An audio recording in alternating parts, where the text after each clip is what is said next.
Hi, and welcome to ZOX TV. I'm your host, Franco Lipari, and, well, I'm not a special guest. You're here pretty often, so my co-host, Stéphane Zion.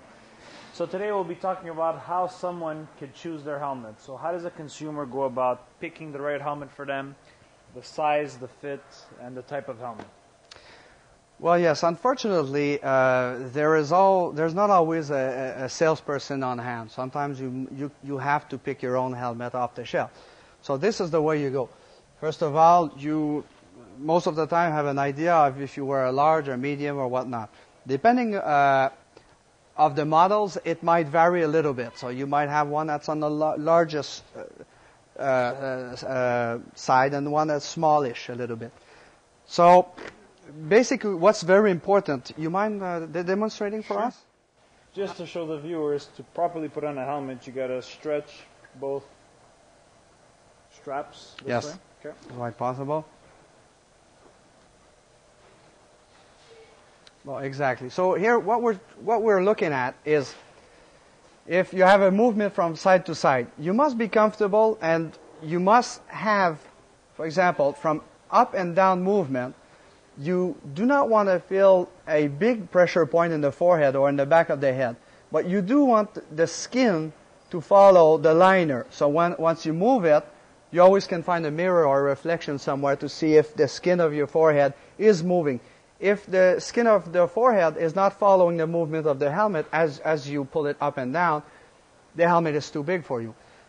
Having a helmet that does not fit properly, especially if it's too loose, will not offer you the same protection. So that's very important. You must not feel uncomfortable, but the skin must move at the same time as the liner. Second is from left to right. If the cheek pads, you must feel there's an even pressure on. Sometimes there's a design of helmets that you can't chew gum or talk so easily. But that's not so important. What's important is a helmet that fits well and is comfortable and will protect you adequately. So a good and even pressure on the sides. And the same thing here. You try to concentrate on different parts of the helmet. And then what I would suggest as well is people sometimes they just try on a helmet and then for a second and take it off. What I suggest if you are going to purchase one of our helmets is to wear it. Keep it for 5-10 minutes in the store while you're looking at other items in the store. But keep it on your head. Then if you took a helmet maybe slightly too tight, you will find out maybe 10 minutes later, a little pressure point, maybe this helmet is a little bit too tight for you. Because sometimes you go too quickly, you buy a helmet, and then you leave the store, and then you realize, oh, maybe that was a little bit too tight. Another feature that's important, some people put a lot of value on entering the helmet. So they want it very easy to go through the head.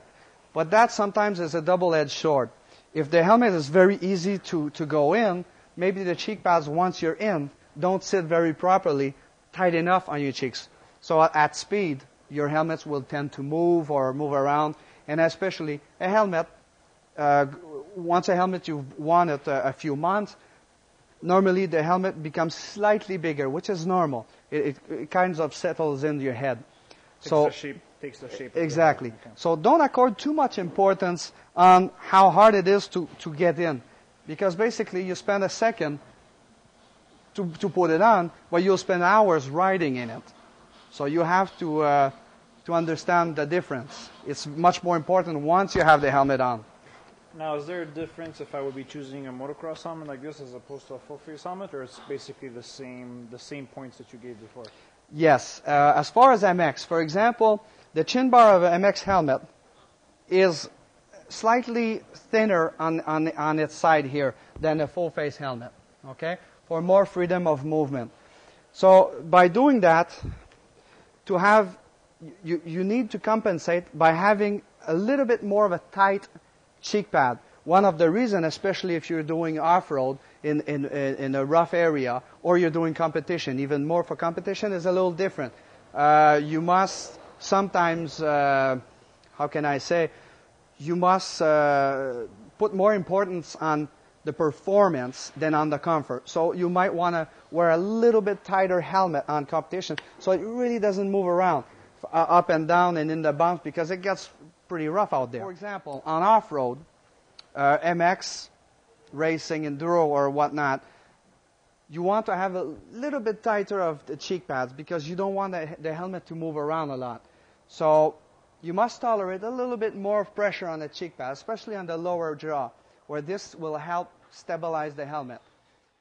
For example, the full face. A full face helmet, because you have much more surface touching your face, you can apply less pressure but on a wider area to compensate, to give you a steady helmet, a steady comfort. Because the cheek pads are not only there for comfort and protection, it is also there to stabilize the helmet. Okay, well, thank you very much, Stefan. So there you have it, how to choose the right fit of your helmet. So on behalf of Stefan Zion and myself, Franco Lipari, thank you for watching ZOX TV.